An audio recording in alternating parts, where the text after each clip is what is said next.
Most guys think setting boundaries turns women off. Wrong. The right boundaries don't push her away. They pull her in soft, subtle, almost invisible, but powerful as hell. These boundaries flip the script, shift the energy, and make her chase your approval without even realizing it. They draw her in closer by demonstrating confidence and self-respect in a way that becomes magnetic, turning the tables without force. Today, we're breaking down 10 of those boundaries that every man can apply. And by the end of this, you'll understand how to not just be attractive, but commanding.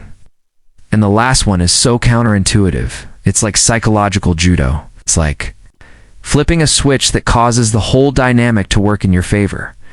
If you want real attraction, not just performance, this is how it starts. Most men make the mistake of agreeing too fast. They're eager, too eager. They jump on the chance to please, thinking it'll make them seem accommodating. But when you pause, even for half a beat before saying yeah or sure, it sends a completely different signal. This slight hesitation makes it clear that you're not desperate for approval. You evaluate, you choose, make decisions based on your values and needs, not just to keep the peace.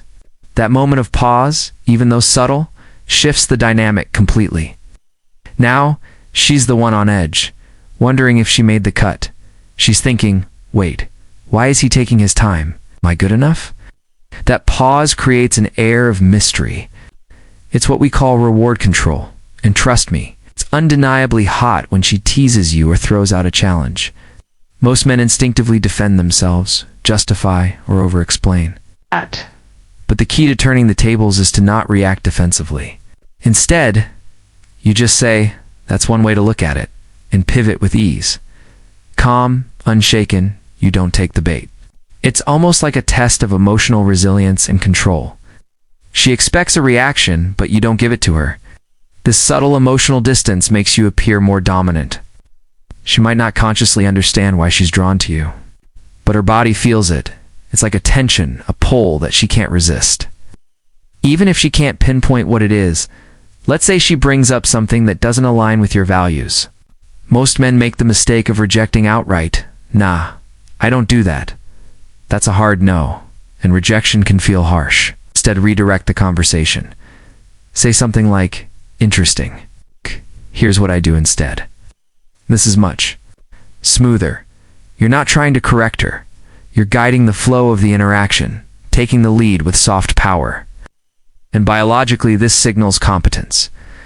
You're not just intriguing her.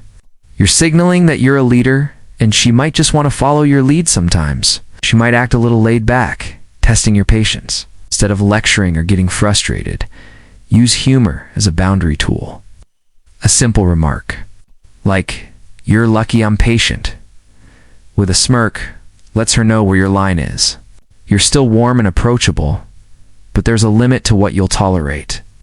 This subtle mix of assertiveness and warmth is like an unspoken rulebook. She understands that you're not someone who can be pushed around, but you're still approachable and fun. You've set a boundary, but in a way that doesn't create conflict sometimes. Women overshare with you early on. It's not random. They're testing you. Most men dive in, over-empathizing, wanting to make her feel heard and understood. But instead, when you pause and respond with something like, that's a lot. What made you share that with me? Everything shifts. Now, she's the one justifying, trying to read you. The frame has flipped. You've put her on the back foot and turned the spotlight back on her. This is emotional inversion at its finest. You've just broken rapport too. Spark polarity. It's the kind of tension that builds connection, and even more importantly, attraction politeness is safe agreement, is comfortable. But what if sometimes you just say, I actually disagree, and let it land? That builds tension, and it's this tension that fuels attraction. Sexual polarity isn't created by sameness. It's created by contrast. By showing independence, not aggression. You create this space between the two of you that can feel electrifying. Disagreeing in a calm, collected way isn't about being confrontational. It's about creating enough distance for her to feel intrigued and drawn in. That unexpected disagreement is like a spark, something that jolts her into noticing you. And it has the power to turn her on if she makes a snide comment. Most guys will laugh nervously or stay to try and fix the situation. The high-value man does the opposite. He disengages calmly, quietly, without a word. He leaves the frame. Doing so, you don't give her the attention she might have been expecting. And just like that, her attention spikes. You didn't argue, you didn't flinch. You simply disappeared now. She's left wondering how to get your attention back. This silent disconnection is a power move. It's a demonstration of emotional maturity and self-respect complementing. Her, when done the right way, can be an incredible boundary tool instead of just saying, "You look great." Pair it with a condition. For example, "You look great," especially when you're not glued to your phone. This isn't just flattery. It's reward anchoring. What you're doing is linking your approval to a specific behavior. Now she's not just basking in praise. She's learning how to win your attention. And as you can imagine, women love a challenge. You've just set a standard without being overtly demanding. She might make a bold statement. Most men would immediately feel compelled to fill the silence with words. But you're not most men. You hold eye contact.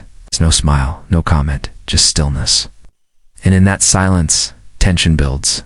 She starts talking more, trying to justify or explain herself. Because your stillness tells her, "I see you, but I don't need to respond." That confidence without noise is intoxicating. It creates a sense of mystery, of depth. And trust me, it's magnetic. Let's say she challenges your beliefs about money, success, or relationships. Most men will instinctively engage in a debate, trying to convince her of their point of view. But you don't. You simply say, "Interesting. That works for some people," and let it sit. You didn't fight. You didn't fold. You reframed the whole situation without force. That subtle redirection is like a judo move.